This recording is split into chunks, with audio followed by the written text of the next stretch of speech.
Hi guys, it's Orla for Something Books, and today I'm doing my Tuesday Talks video, and today's topic is very interesting. It's a Goodreads group, so I will leave the link below because there are very talented bloggers and booktubers who also put in videos on the Goodreads group, and go check them out.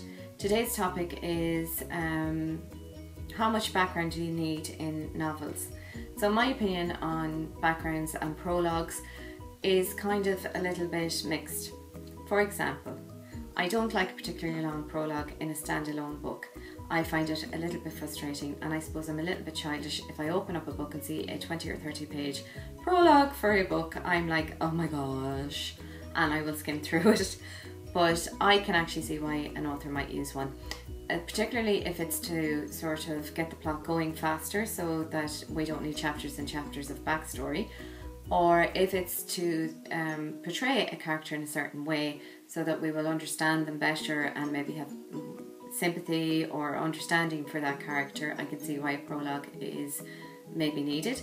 Sometimes in books where there's a historical background, even if they're fiction, a prologue can be very good because it might give you a understanding of the times maybe that the author is writing in, so that we understand maybe a bit more about the historical background of that book when we're reading it. I also think prologues are quite handy in books that are perhaps where you can read them as a standalone but they're part of a series. For example, I read The Infidel Stain, which is a Blake and Avery mystery book, and it's the second book in a series.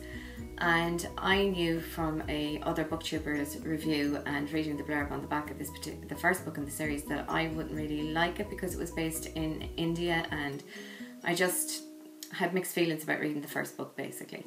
And I jumped into the second book, but there was a prologue, and that made it easier for me to understand the two characters, Blake and Avery, and they are detectives. It was a mystery book, and it was set at a certain time in history and about trade unions and the Chartist movement.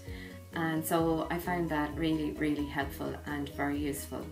But I don't like a prologue where it's just really long and I don't understand it, because when I say I don't understand it, maybe that because I haven't gotten into the story of the book and the plot of the book, it makes no sense to me until I've read the book. That's no good either. So a well-written prologue is fine as long as it's not too long, and I would agree with them then. But I don't often like picking up a book with a prologue. That's just me. It's a personal thing. It's maybe laziness on my half as a reader. But let me know what you think. Leave a comment below, and I'll talk to you soon. Please subscribe.